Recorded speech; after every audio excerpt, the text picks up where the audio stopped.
What is up, everyone? It is Diecastbuffet here again, guys. We have the 2024 Shane Van Gisbergen Wendy'S Chevrolet Camaro for Colleague Racing in the studio. One of the cool paint schemes that he ran last year, and fortunately, a diecast got made. So, without further ado, let's hop to it. Here we go, folks. Brand new, out of the diecast box. And yes, this is the diecast chassis variant. I missed out on the plastic chassis variant. This one wasn't out at the time. We'd already done the diecast review already, so I waited a little bit. This one came out, and I was like, yes, finally we get to do this diecast review. Already, as I'm doing this review, one thing that I noticed that I didn't see previously in the diecast render is all the gradients here, guys. You have the black to red gradient here. You have the bright A, B, and C pillars, or most of them at least. But the black to red gradient looks really, really cool. That's a subtle effect you just kind of don't notice on the diecast renders. That's why I think looking at the actual diecast in a review is so important, because you get a perspective that is really hard to accomplish with a 2D render or even a 3D render. But if it's a still image, you don't get to see all the details with it, but with a review, you get to. So you got Shane Van Gisbergen on the front windscreen there. Got the Wendy'S logo with the blue flames. That's interesting. Got WeatherTech.com right there on the nose. Got number 16. Sunoco, you have more of the blue flames on the car. That's cool. I like that. It's like a reverse Jeff Gordon paint scheme from the 2000s. But I like that black red gradient. That looks really, really cool.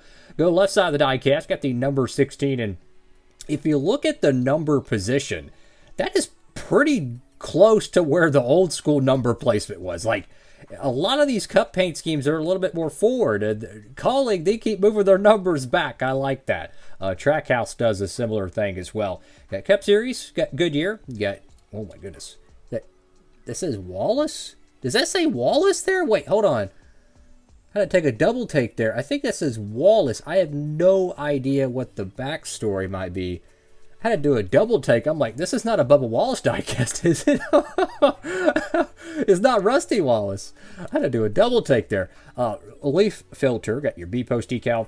Wendy'S, quad lock. Action Industries, got the, whatever the French fries. LA Golf, Ellsworth, and Safety Culture. Got the number 16 right there. Again, that black to red gradient, really, really cool. The black background kind of makes all the logos in front of it pop out a little bit more, so that is nice. Go to the back panel of this diecast. You got Ride or Fry. Whatever that means. Camaro number 16. I like how the underneath the Chevrolet bow tie, you have the Wendy'S decal there. That's pretty cool. And then you can kind of see the flames on the top of the the back panel there, and the two-tone red spoiler. It's black on one side and it's red on the other. Very, very sharp. You have the now defunct, at least right now at the time of this video, rookie stripes, which is kind of a shame because I personally love rookie stripes, and that's going to make collecting diecast in the future a little bit more confusing, because you're going to have rookie diecast, but you're not going to know it's a rookie diecast. You know, like if I have a Kyle Busch car from 2005 and it has rookie stripes, I'm like, okay, it's a rookie car, right? Well, if you have a Joey Logano 2009 or 2010 COT, it doesn't have rookie stripes on there because they forgot to put them on the 164. Congratulations, you're a little bit confused. You don't know if it's a rookie car. So I could already see that years from now being kind of a oopsie-doo. So the right side of the car, just, you know, a very simple paint scheme, but then you look at it a little bit closer and there's a lot more detail to the eye. I like how the Wendy'S logo is there. They used a lot of the real estate space. I do wish they would have used a little bit more of the Wendy'S logo, but I understand they want to put the product on the race car, which I like seeing that product placement on the cars. We see this with Ryan Blaney a lot with the Body Armor sports drink paint schemes, and I like that. I think, you know, if you're going to have a food or drink sponsor on the car, use the actual product stock imaging and put it on the paint scheme, incorporate it where it looks right. I like that. So the top of the car, you have number 16 in yellow, so you can see it from the spotter stand. I think he ran this at the Spring Talladega race. I could be off by a mile, because he ran another paint scheme at the Chicago Street Course. And I think it was the Spicy car or whatever, like chicken car or something. He ran that at Chicago. Then he ran another one. I'm trying to remember. He had like 3 different Wendy'S cars in 2024. This one got made. I don't know about the other ones. I hope they get made, but you never know. Got Wendy's right there on the back portion of the roof. Van Gisbergen. And then, well, you guessed it once again, Wendy's. So, where does this stack up against all the other Wendy's paint schemes we've had the last few years? You know, Noah Gregson, and then, of course, SVG. I don't know. It's definitely up there with one of the best ones, in my opinion. I really like the gradient. But Noah Gregson's number 62 Beard Motorsports car, now that one, okay, that was a really, really cool one. I don't know why, but the Biggie Bag car was really cool. That one would probably be my favorite. It was the one and only Beard Motorsports diecast I think ever produced. I could be tripping on that one. I'm trying to think of all the other paint schemes they've ran. I don't think any of the other ones got made in the 1/64 scale. So that one was interesting. But yeah, definitely an awesome piece. Only 288 made of the diecast chassis variant. So not many of them produced in the heavier diecast plate. But hey, if you're into that, go ahead and pick it up. Your option. I think the plastic chassis is still sold out at Circle B right now. I don't think they're going to get any more of those. Who knows?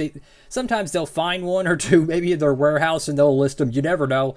So keep checking back if you're interested. But that's what I did. I looked for it and it was out of stock. And I'm like, okay.